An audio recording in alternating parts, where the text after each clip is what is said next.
The Canadian Bitcoiners podcast is just two guys and maybe a guest or two discussing Bitcoin, Bitcoin equities, and the related macroeconomic space.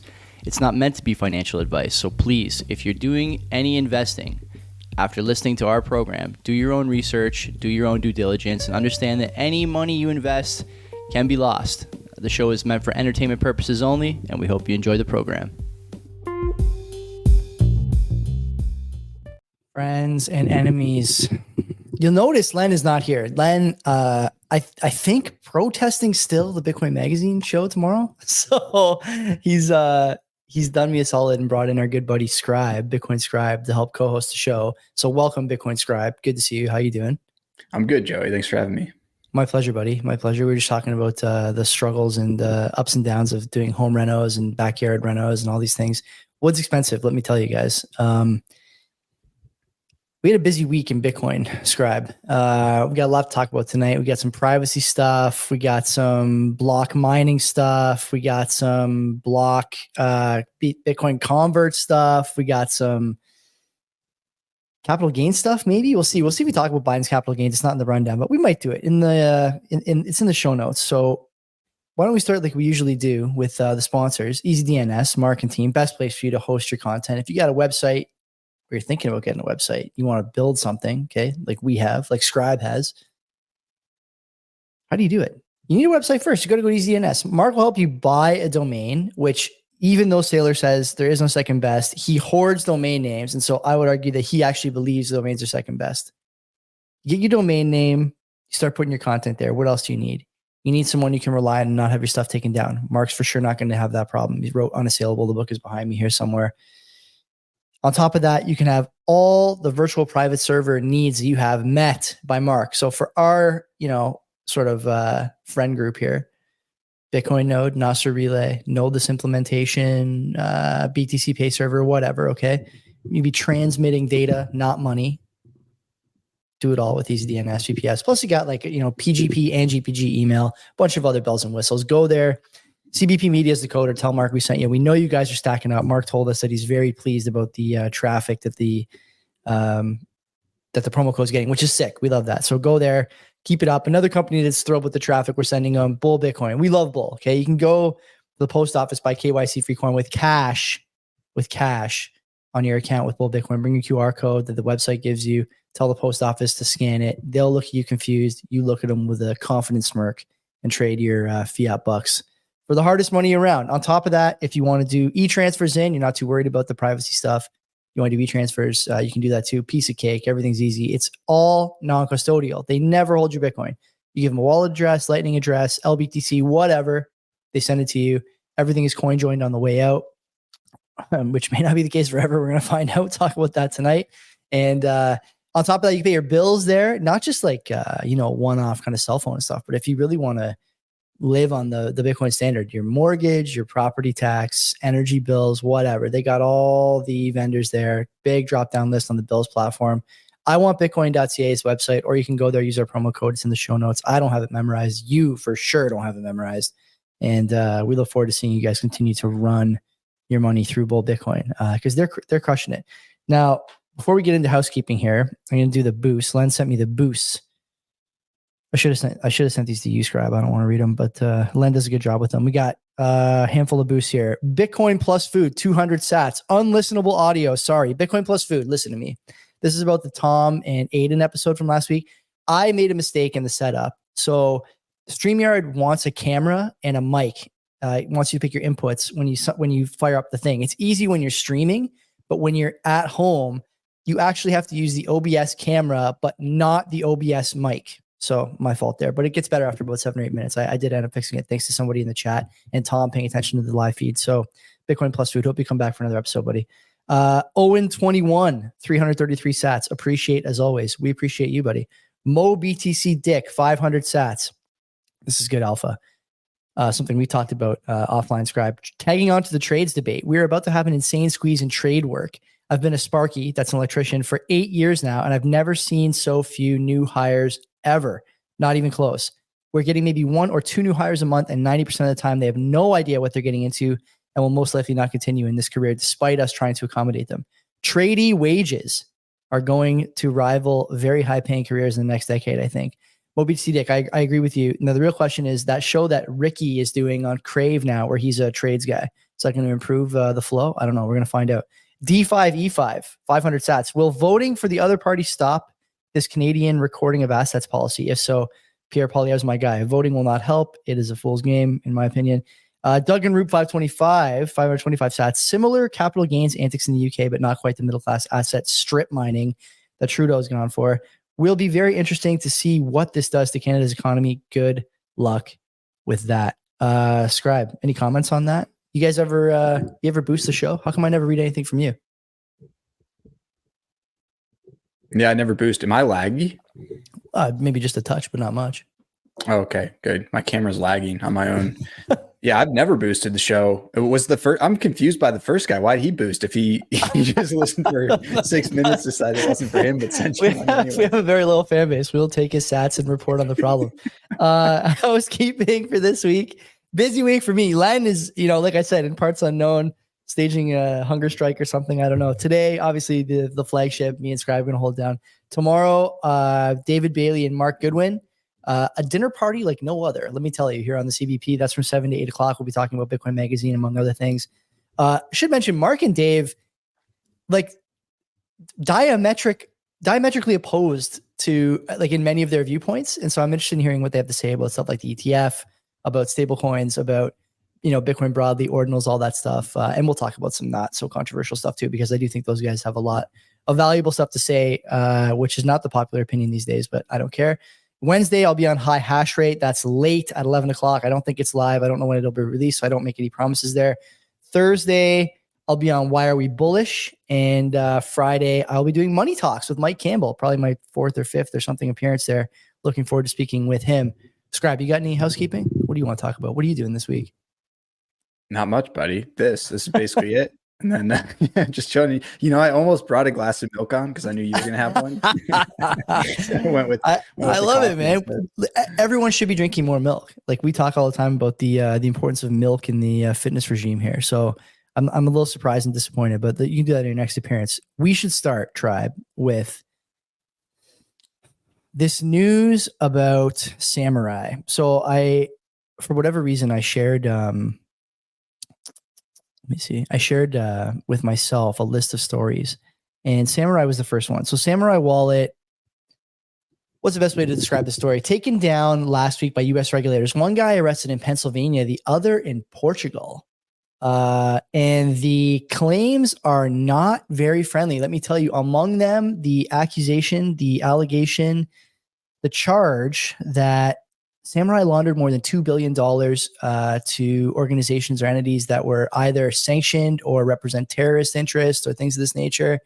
I think the exact wording was combined several unique features to launder money through their network. Now, you're a little more tech inclined than me, and so I want to sort of hear your insights on this. But tell me something. Am I wrong thinking that the real problem with Samourai and Whirlpool wasn't necessarily that it was doing these transactions or whatever, because there's a lot of ways you can kind of obfuscate your transactions on Bitcoin, but wasn't the problem that they were taking fees? They took something like $4.5 million over the course of the life of the tool set in fees.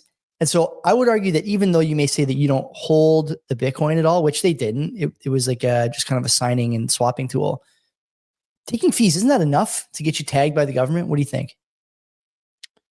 Well, yeah, I think they laid it out pretty clearly in the indictment. It's like that's basically why these charges are brought.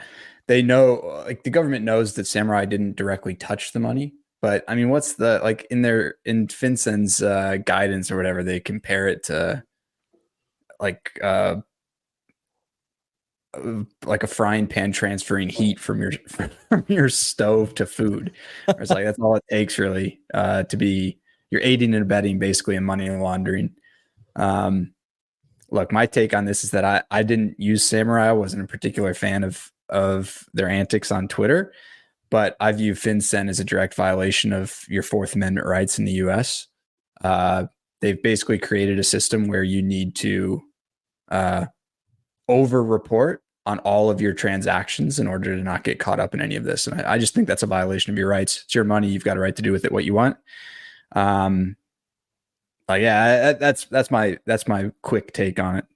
Where do you come down on stuff like the idea that code is speech and, free speech is part of the US Constitution? I think there's a lot of people who are talking about this idea that you can swap whatever ones and zeros you want on whatever network you want and not face consequences. It sounds like you're in the same boat, but is that really the case here? Like, is that what we're seeing in stuff like Wasabi? And I'm with you, by the way. I should mention T-Dev, and I don't know the other guy's Twitter handle, but man, in that indictment and in that Department of Justice release, they, I think, pretty clearly put a target on themselves with the Twitter antics. So I don't know. Is this code of speech thing something that I should keep an eye on, that they're going to lean on? I have no idea. I see here, by the way, that the one fellow was released on $1 million bond after pleading not guilty. So I would imagine that was the guy who was arrested in Pennsylvania. So a decent start, I guess. But yeah, the code of speech thing. Where do you come down on that? I assume that you're with me on that front.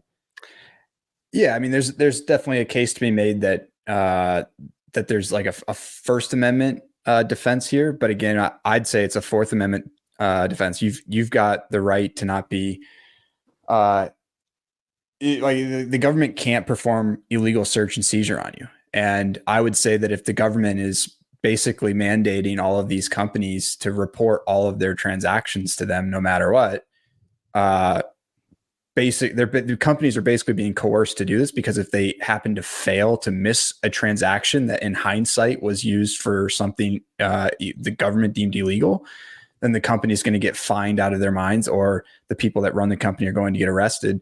I think it's a Fourth Amendment issue as well. So it could be a First Amendment issue, code of speech, sure. I think your better defense is from a Fourth Amendment perspective. I happen to know people. I'll say I'm very biased.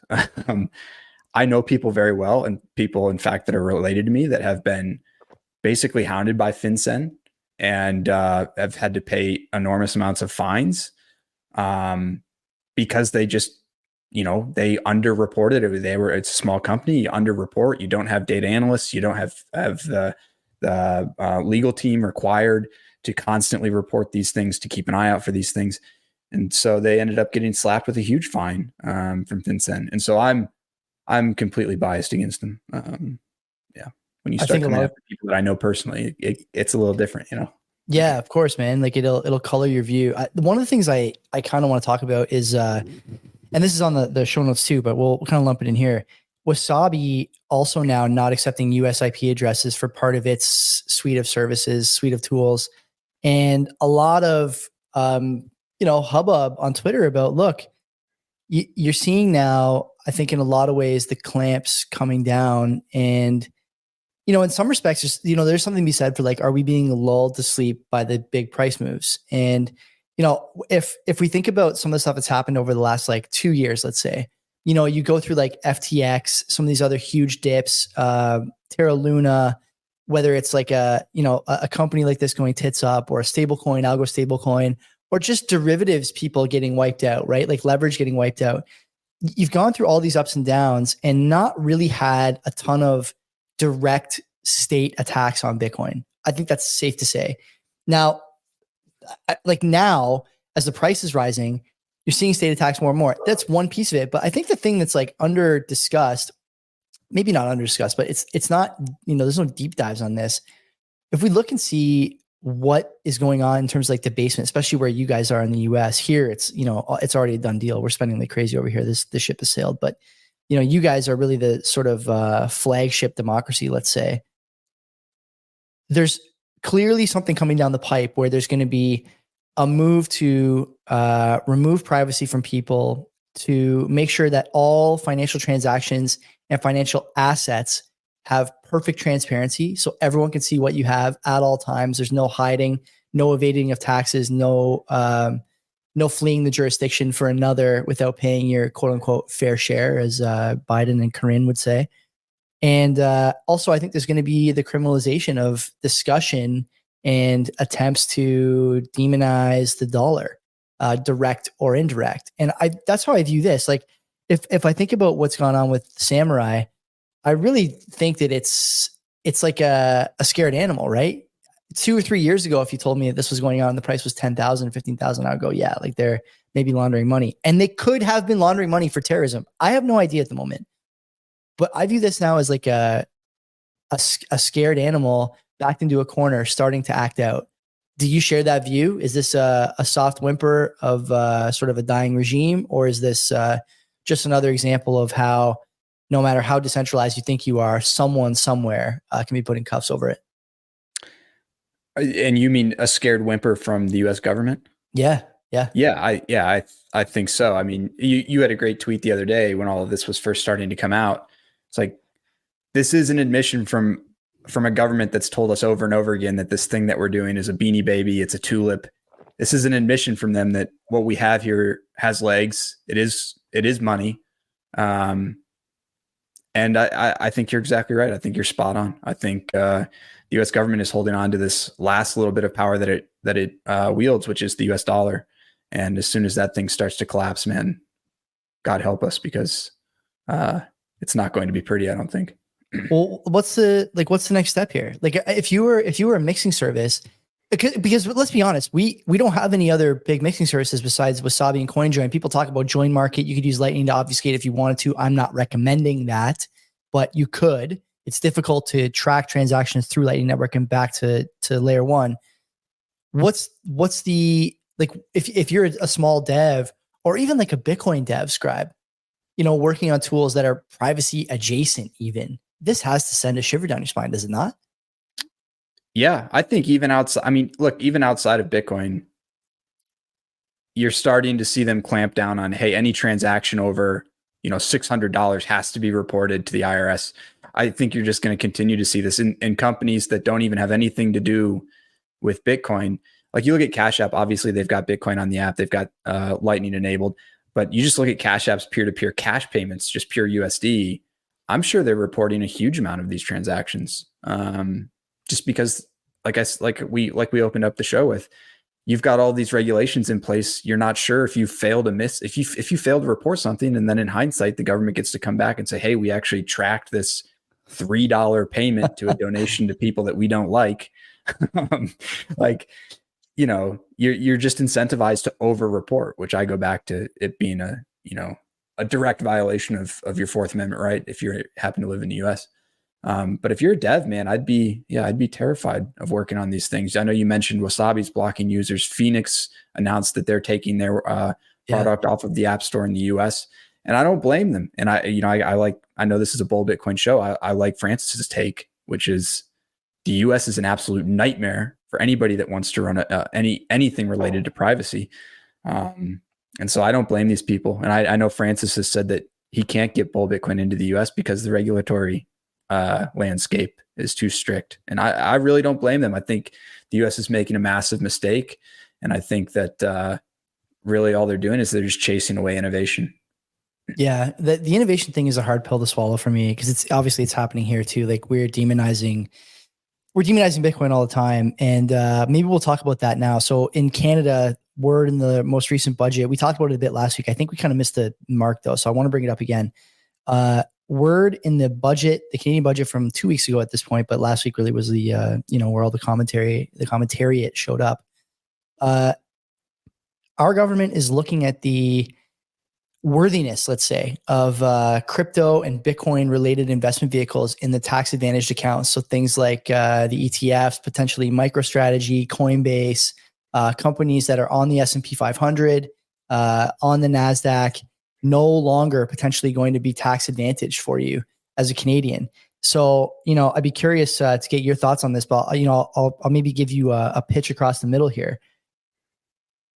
Is the tax advantaged account the most important thing to get new people into Bitcoin? I think a lot has been made about, to get more number go up, you really need new money. You can't just be selling to each other.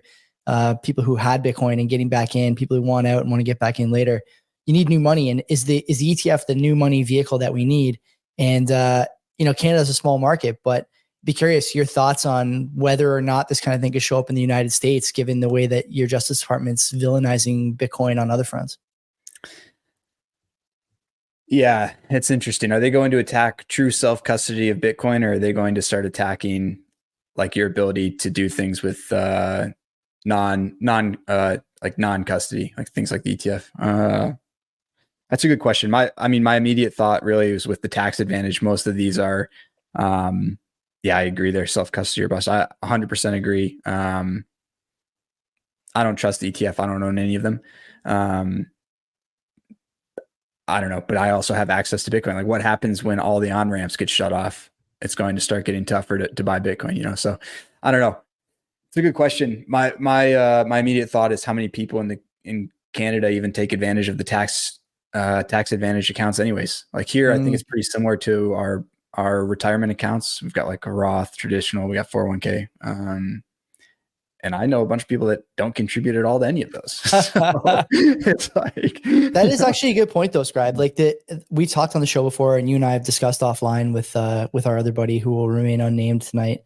The idea that there's a clear attempt here to kind of like protect the incumbent class from having to deal with a new subsection of up and comers vis-a-vis retirement accounts, Bitcoin, stuff like that. This is why in my tweet I said it's clear. If you don't view these things as through the lens of they're attacking our freedom or they're scared of the US dollar collapsing, fine. If you don't think that, fine. But if you look at all these things through this other lens of there is a debasement event coming that's going to be unrivaled in its size, in its destruction, and in the, the fallout that comes after it. If you think about all these things together through that lens, Wasabi and other CoinJoin, stuff like Samourai obviously being taken down. We had Tornado Cash taken down 2 years ago at this point. We said it could never happen here. It's happening here now. You have reporting requirements clamping down on Bitcoin and crypto transactions here in Canada, as well in the budget, a proposal that you have to report not only when you sell your Bitcoin, but when you buy every year in your taxes. That's a lot. And that's telling to me. Stuff like capital gains taxes going up on the sale of businesses and on the exit of one jurisdiction for another. Discussion of unrealized capital gains on stuff like Bitcoin.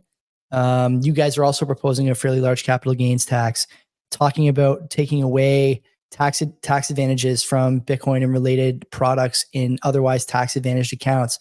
Discussion around here in Canada, retirement plans being forced to buy Canadian equities as opposed to international equities, like really going down with the ship in a lot of ways.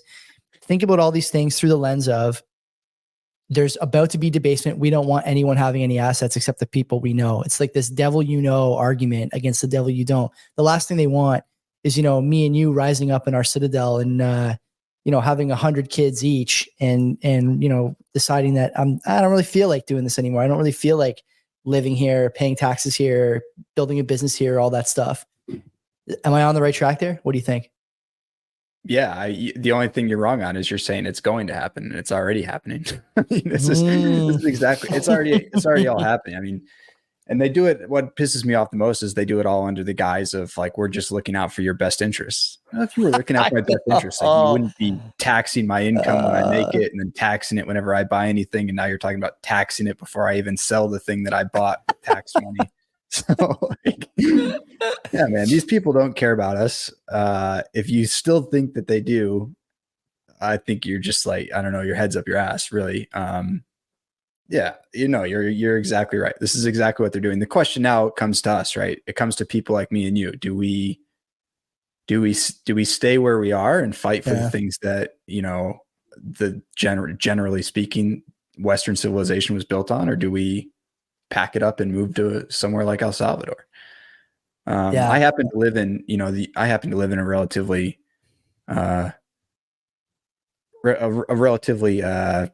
it's a low population place in the US. There aren't many people. I know all my neighbors very well. So I think the things that a lot of people in larger cities in the US deal with are things that aren't much of a concern to me. And I'm much more inclined to stay where I am. And I feel quite good where I am. So yeah, I don't know, you guys have some state protections too, right? Like your state puts up a barrier to entry as far as like oppressive new laws and regs. Here, we don't have that same barrier. They try to. It's getting harder and harder to see where the difference between state and federal regulation is in the US. it's getting harder and harder. But fortunately, there are still, like, for example, the state that I live in doesn't have a state income tax. So I still pay a federal income tax, but no state income tax, which is great. However, that typically means the sales tax is higher. So I'm still getting a federal tax on my income, and then everything I buy has a sales tax on it. Yeah. I mean, these taxes, it's frustrating. One of the most frustrating things for me as a Canadian is watching the tax rate go up and up and up. My wife and I pay more and more and more, and the services we need are less and less available, less and less quality in each service. Everything from schools to roads to healthcare to you name it, really. You know, if you need help or support from almost any government agency, you're going to have a hard time getting it. I don't necessarily think that's a knock on the people working in those agencies, but they're just stretched so thin. And there's clear, I think, mismanagement at some level of some of the money going in. But anyway, story for another time. Let's move on. How about you just let people do what they want to do? Like you and I are both homeowners. I know we've got something here in the rundown about owning your own home, but you and I are homeowners, and we were talking right before we started. It's like, so I'm rebuilding a deck that I have out back. And here's what I have to do. I've got to go to the city. I've got to pay for a permit. It's like $30. So you pay for a permit to do work on your own house. I buy all of the material that I need with money that was taxed when I got it. And then I pay a sales tax on that. I do all the labor myself. And then what happens? The city drives by because they know that I had a permit, because that's a public record. So they drive by, they're like, oh, wow, the value of your house just went up $10,000. Guess what that means? You're paying more in property tax. So it's like, I pay for the permit to improve my own house so that it can be worth more. So I pay more in taxes, like to people that had no part in doing anything with my house. So I know you said, oh, well, they're, government employees, these agencies are stretched thin. Well, how about we just start cutting some of these people out and see if things get better or worse? My guess is things are going to get a lot better. I personally love having to talk to a bunch of people who don't know me or my house or my neighbors about building stuff. But you and me have talked before about, like, my neighbor who's got these huge fence posts in, and she wants to build a fence that's like 10 feet, but someone in the vicinity will not let her build it, like calls the city every time. And I just think, like, just don't ask. It's your property. You want to build a palisade wall? Go for it. Like, who cares? If you want to, run a chicken farm in your backyard, as long as it doesn't smell like shit, I don't care. Bob's your uncle. Enjoy the eggs. Maybe throw me a couple here and there. But you're right. It's like it's like a broader theme, right? Like whether it's Bitcoin or TradFi transactions or anything, everyone wants to know what you're doing, why you're doing it. They want to cut, they want to tax, they want to levy, they want to take and take and take. And what did I can't remember who it was. I want to say it was Margaret Thatcher, right? The problem with spending other people's money is eventually you run out or something like that. And like, these guys are not adding, there's no value being added here. And we're in like really dire straits here. Our GDP per capita is like, below, I think, almost every United States state, including probably the one you're in and the ones that are, generally regarded as flyover and frowned upon by the average Canadian. Like, we're way worse, guys. We produce way less. We have less rights. We are taxed at the greatest rate in the world, or close. And I don't know if you saw this one, Scribe, the other day, but maybe not the other day. It was like 2 weeks ago now. Canada has the second highest paid politicians on the planet. Not a bad gig if you can get it, wouldn't you say? Oh, man. I'm not surprised. And that's probably just based on salary, too. It's probably not based on all the insider trading and shit that they're getting into. There's something to be said for that, but I don't want to get canceled. So, okay, let's go to your pet topic here. We added this for you, and I expect you to carry this part. So we're going to talk about first.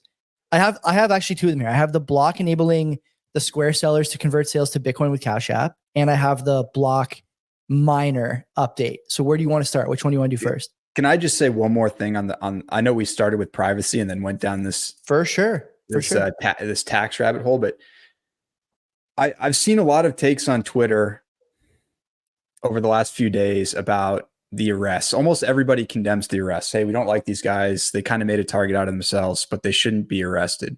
I've seen some takes from pretty reputable people saying there needs to be a discussion about where regulation does fit in.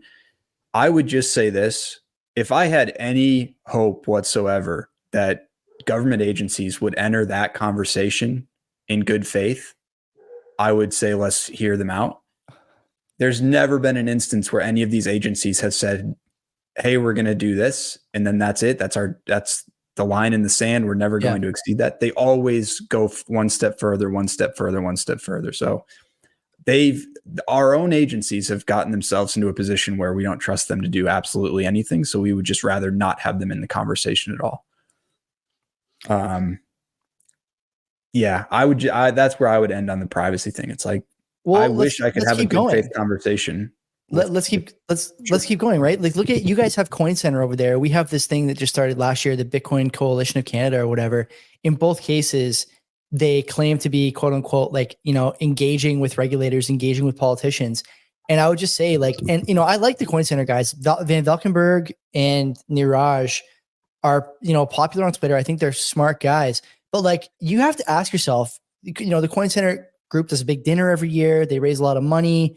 They have a prominent profile, but like, what the fuck have you been doing for a decade?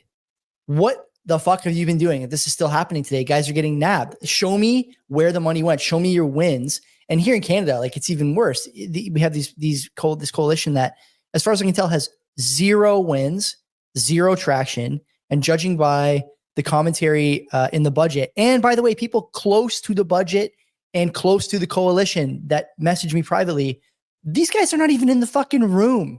They're not even in the fucking room. Yeah. They're talking like they're doing stuff in both cases, you know, Coin Center and the coalition. And the results are fucking 0. And the obvious, you know, argument you could make, oh, well, it'd be worse if we weren't there. Well, we'll never know. And I got bad news for you. If the best argument you could make is that it'd be worse if you weren't around or weren't there, you're not going to make it. Like, that's not a good argument.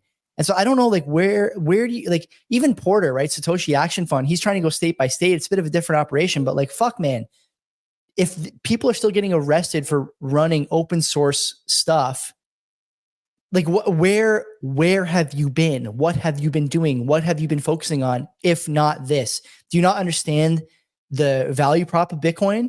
Do you not understand the importance of privacy in a democratic system? Do you not understand the importance of financial freedom for people who are in weird situations and don't want other people to know how much Bitcoin they have, which, by the way, these mixing tools do. Like, they help obfuscate that kind of stuff. If you don't want any of that, or you don't understand it, get the fuck out of the way and stop pretending you're helping. If you do understand it and you're not helping, what the fuck have you been doing? Coin Center should have to release, like, I should have gone to the website before the show because I'm really slandering them here, but Coin Center should have released a statement like, what have we been doing that we missed this? And, you know, there's just nothing here. New stance on crypto wallets, broad, ambiguous, or delegated, bank secrecy. There's not even anything on the front page about Samourai.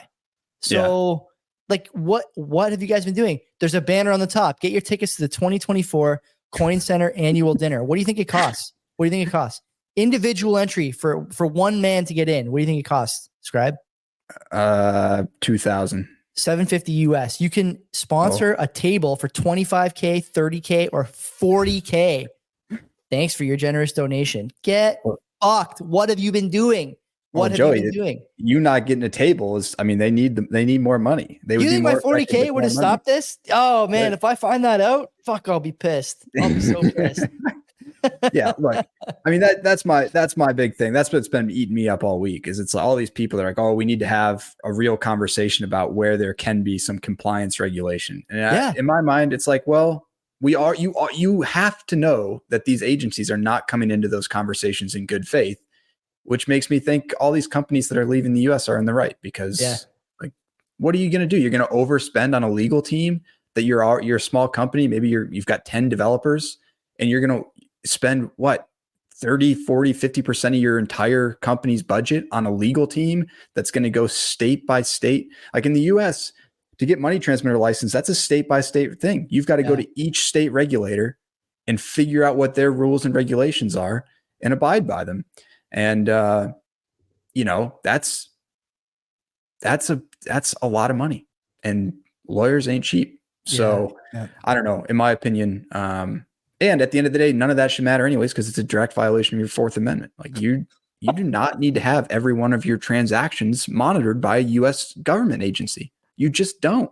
Do you think that they'll come down on your side after some like long drawn out legal battle, or they just don't? This is the other problem I have. Like, I don't see a lot of it in Canada because we don't have the same kind of strict set of guiding documents that you guys have. But my biggest fear is that they just draw this out for 5 years or 10 years and demoralize and destroy and degrade and discourage people from running similar services and from building on Bitcoin and all these things. And then they lose the end anyway. But by that time, it's like, it's too late. Like the traction's gone, the excitement's gone, the CBDC's rolled out, whatever, right? Like, I don't know. Do you think that you're going to end up being a sort of Fourth Amendment victor here? Or is it just they're going to steamroll that too? I don't know what the history is. Like, do they steamroll the Constitution like that often? I can't imagine they do. Oh, sure. Yeah. What do you They do? Who knew? Who knew? The thing's basically maybe read this. I'd be shocked. I bet you could ask a bunch of our congressmen and senators to recite every amendment. I mean, look, like we go back to a few weeks ago when Tucker was interviewing Putin. Whatever you think about Putin, the guy has a pretty good understanding of Russian history, if nothing else. He's a Spurg. He's a Spurg for history. I would challenge. He's got no notes. He's just rattling off thousands of years of Russian history. I would challenge anybody in the U.S. government to tell you anything about, like, I don't know, the first 10 presidents of this country. They wouldn't be able to. No, there's no doubt. No, I wouldn't say that our current officials have a high respect for the founding documents of this country. Oh, fuck. All right. Well, let's go to this always happens. I always Len always picks a good first topic and we end up going for 40 minutes and we only do the stories we actually like instead of all the ones we put in the notes. Okay, so what do you want to do here? You want to do the block miner? This is interesting, right? This is, I think, like state of the art stuff. The size of the chip or something is like crazy and the efficiency is crazy. Tell me about this.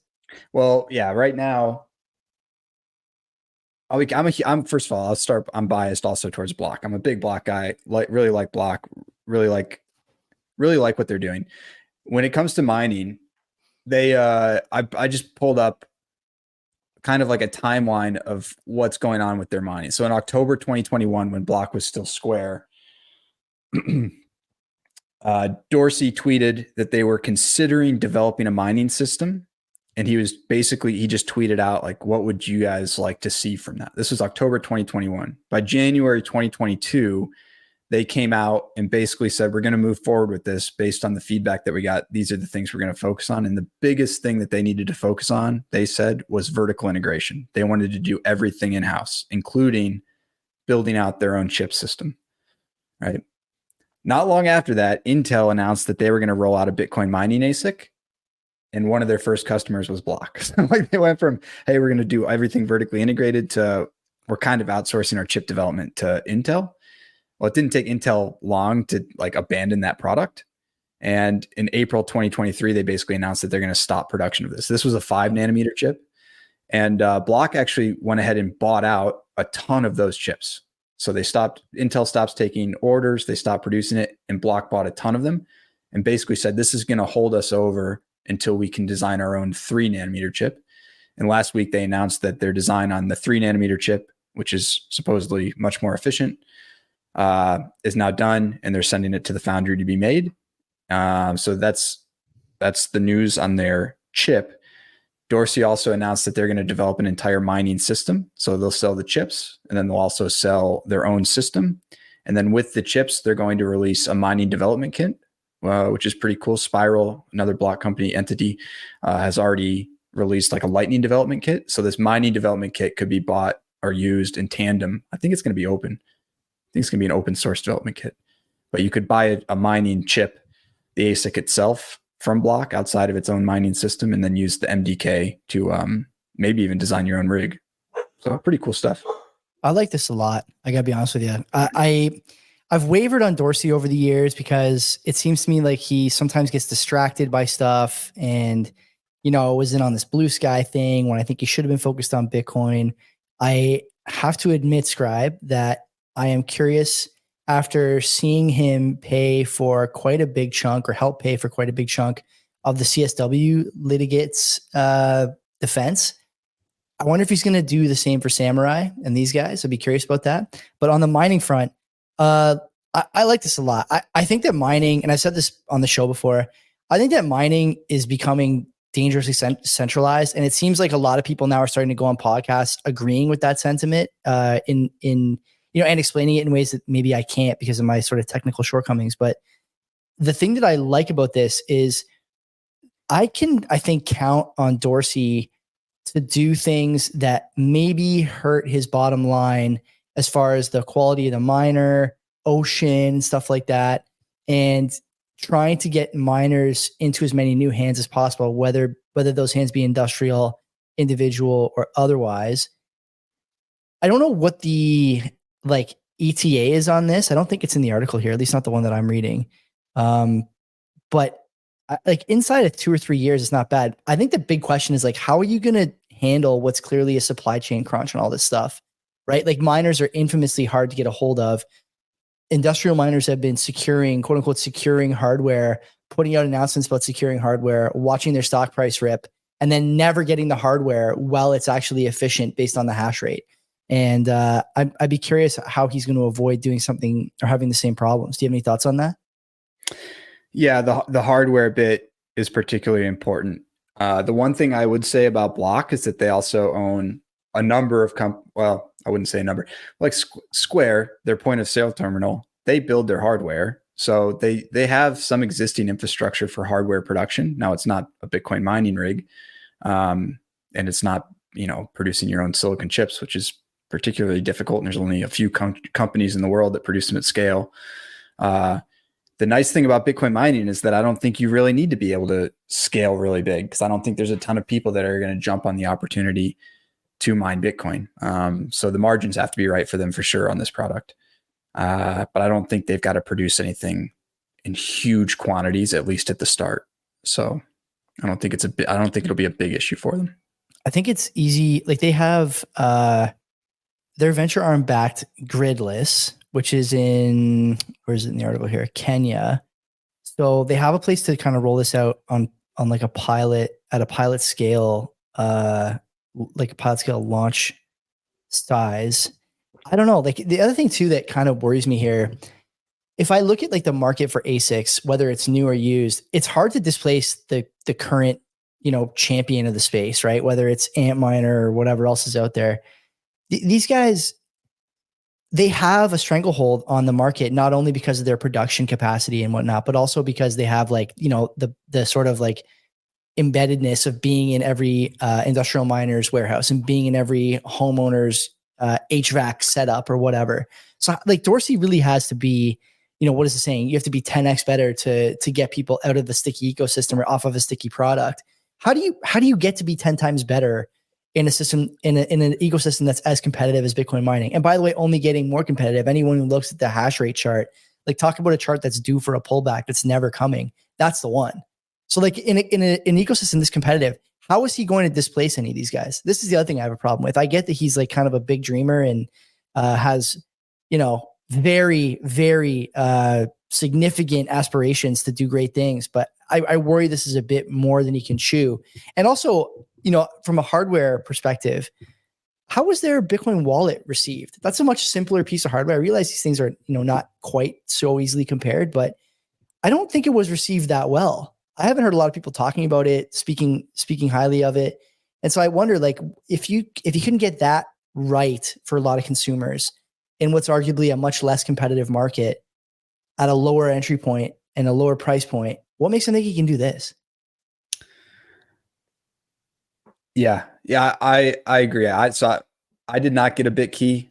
BitKey kind of prides itself on having a cloud-based backup for your seed phrase, which is a huge red flag. Here's what you have to consider with Block. Block is a publicly traded company in the US.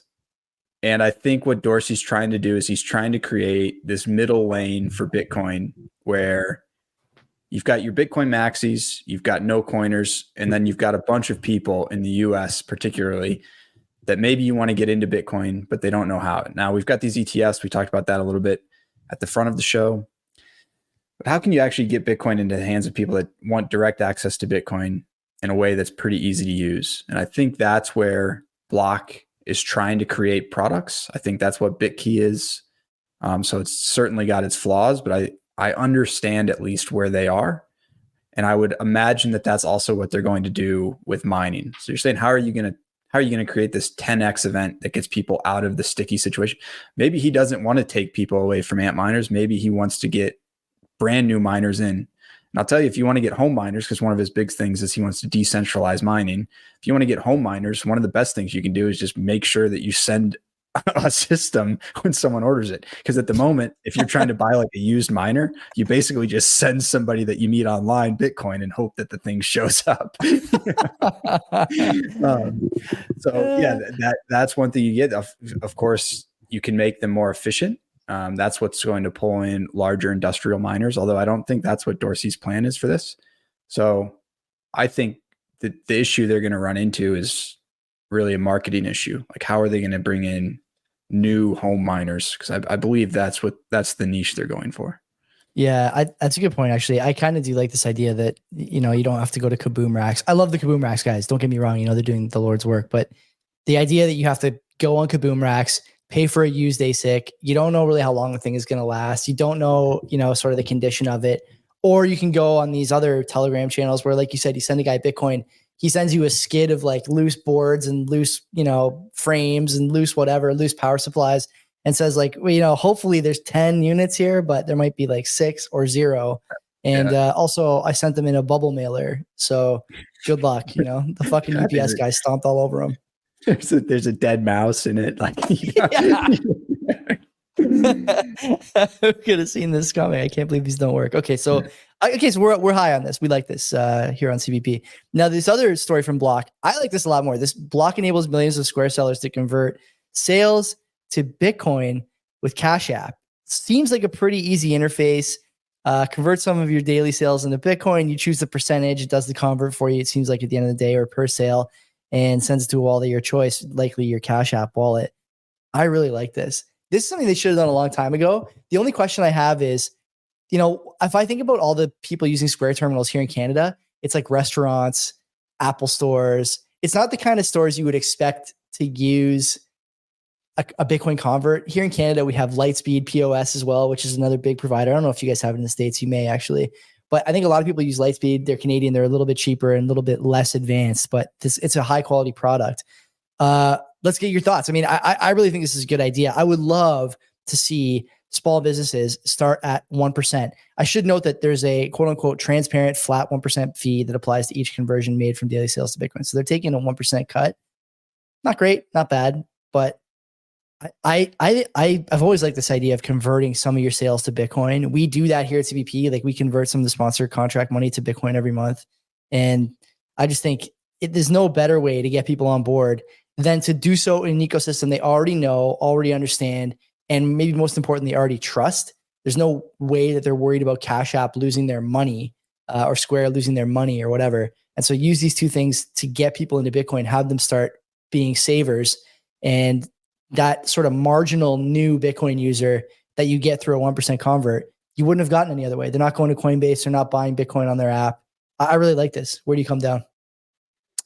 Yeah, this is a great move from Block to use Bitcoin to create what I call shared value wins across their products. So you've got Square merchants that use Square terminals, and then you've got Cash App users that use Cash App.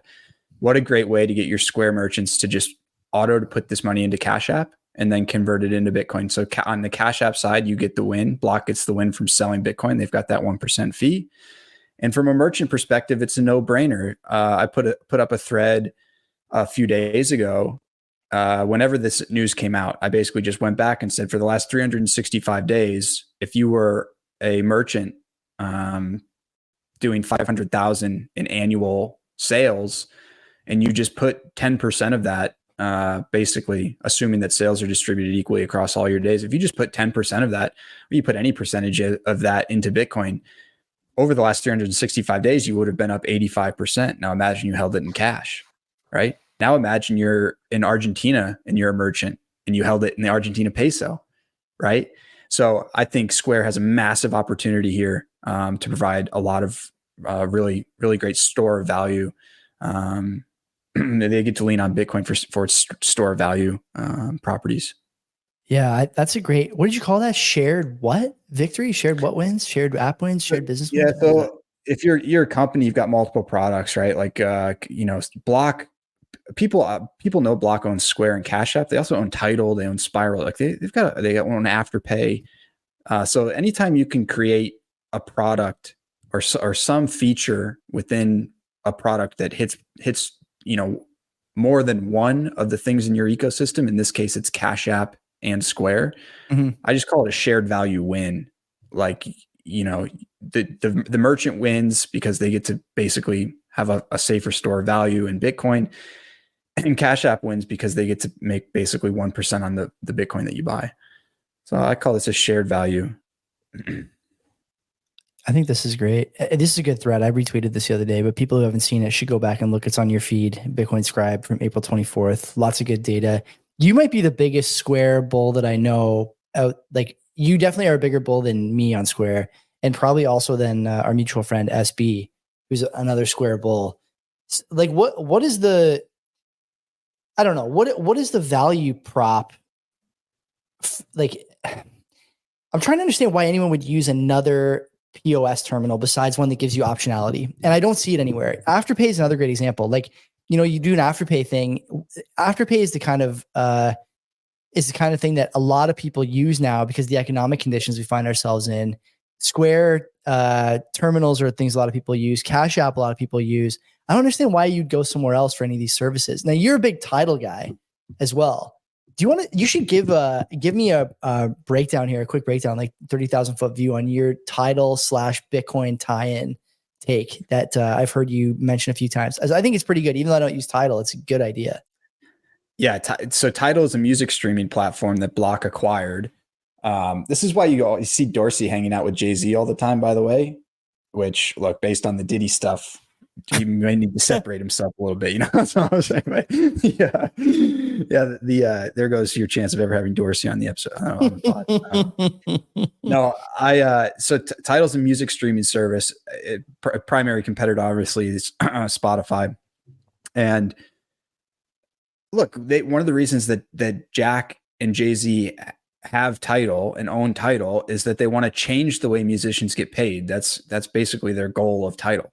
Well, what better way than just letting me pay artists directly for their music on Tidal? And the beauty of it being a Block product is that you don't even need Bitcoin to do this. Although I think it's Lightning would be an excellent way to create these payment rails between the products. You're an artist, you've got music on Tidal, and you've got a Cash App account. Why not just have your business cash tag attached to your profile and let me send money from my Cash App account over to yours? Better yet, do it over Lightning and let me attach any Lightning wallet that I want to it. I send sats. Tidal sends the sats to the artists, to their Cash App account. Incoming payments come in as either Bitcoin or USD. Yeah. And I paid the artist directly for their music. It's like, again, it's an easy cross product shared value. Like, your music's on Tidal and you have a Cash App thing, and then Cash App or Block as a business just takes a 1% fee or whatever it is, and the artist gets paid directly over Lightning. I have to take a chance here to bash the other Jack for, I think, again, coming up short, being more talk than product delivery on the strike side. Man, look at the stuff Dorsey's accomplished just in the last year, right? You say what you want about Big Key, say what you want about this mining thing, but both of them coming to fruition pretty quickly. I realize that he's got quite a bit more capital behind him than Mallers does, but I've talked to you about this a little bit offline, but I'd be curious to hear your thoughts on, whether or not Mallers has really delivered anything in the last 2 years or 3 years since the Miami, Bukele address, about bringing strike overseas and strike to the US and Bitcoin payments and all this stuff. Nothing really ever found traction, got a foothold, right? And I'm frustrated by that because I think a lot of people felt like he was a guy who was really tip of the spear, but I don't know. I feel like he's really under-delivered. Where do you come down on all that? Is he as disappointing as I think he is, or is he, does he deserve a little more credit? I don't know. No, I think Strike has built a lot of cool products in the last 2 years. I think, maybe there's been some under-delivering on the merchant side, and I think Mallers has owned up to that. And that's also kudos to him why he's stopped putting timelines on a lot of the things that he says are coming. I know they just launched Strike. I think it's just Strike UK, or maybe it's just Strike. It's UK. It's UK, I think. Is it UK? Yeah. I know there's a difference now between like whether you can have it in London, whether you can have it UK, and I think they launched Strike UK, but not Strike London or whatever. I don't know exactly what they did, but I know they're still rolling that stuff out. In my opinion, Strike's best product ever was their cross-border remittance product, where you could send US dollars. They would convert it to Bitcoin, send it over Lightning to the recipient's country, and then reconvert it into the local currency and put it straight into their bank account. So, for example, I could send $10 US to somebody in Kenya, and they would receive it directly to their bank account in their local currency, and they wouldn't even need, like, they don't even need a Strike account to do it. In my opinion, that was their strongest product. I'd love to see more of that. I think the use case of Lightning as a remittance, like a payment rails for remittances, is beautiful. I thought it was an amazing product. So I'm not sure quite where that is now, but I think they're more switching towards the traditional kind of fintech, where it's, no, we'd rather just have everybody on Strike that we can. So I think they've switched their focus to that. But from a payments perspective, you have to think too, like one of the things I'd love to see out of Square is every Square terminal being able to issue a Lightning invoice, so that I could pay at a Square terminal with Cash App, Strike, whatever Bitcoin wallet I want, whatever Lightning wallet I want. But you have to think about you have to think about like what's the demand for that? How many people really want to buy things with Bitcoin? Cash App, or Square, in my opinion, already has a hard enough time convincing people to pay with Cash App instead of a Visa card, even though it's a 1% fee for Cash App transaction and a like 4.5% fee for Visa transaction. So they're having a hard time even getting customers to use Cash App at Square terminals instead of Visa. So I know, Mallers had this talk at what was it, Bitcoin 2022 maybe? Yeah. Where he said NCR is going to adopt it. Well, you have to look at NCR. Like, they're on a time crunch. They're struggling economically, just like everybody else, in a high Fed rate environment. And so, like, where are Bitcoin payments going to fall on their priority list? Probably not very high. Yeah, I guess not. Okay, no, those are fair points. I mean, it's good to have you on, because you do have your ear to the ground when it comes to a lot of stuff. Len and I think sometimes are guilty of really dunking on guys like Mallers, even though you're right. You did give a couple of good examples of stuff that they've delivered and are trying to deliver. So yeah, it's good. Okay, so that's it for the Bitcoin stories. We're going to go to the notable stories next. So if you're on audio, just, do nothing. Check your podcast app tomorrow and it'll be there for you the second half. If you're on video, stay here. If you're on Spaces, stay here. I see a bunch of you guys on a bunch of different platforms. Just stay here.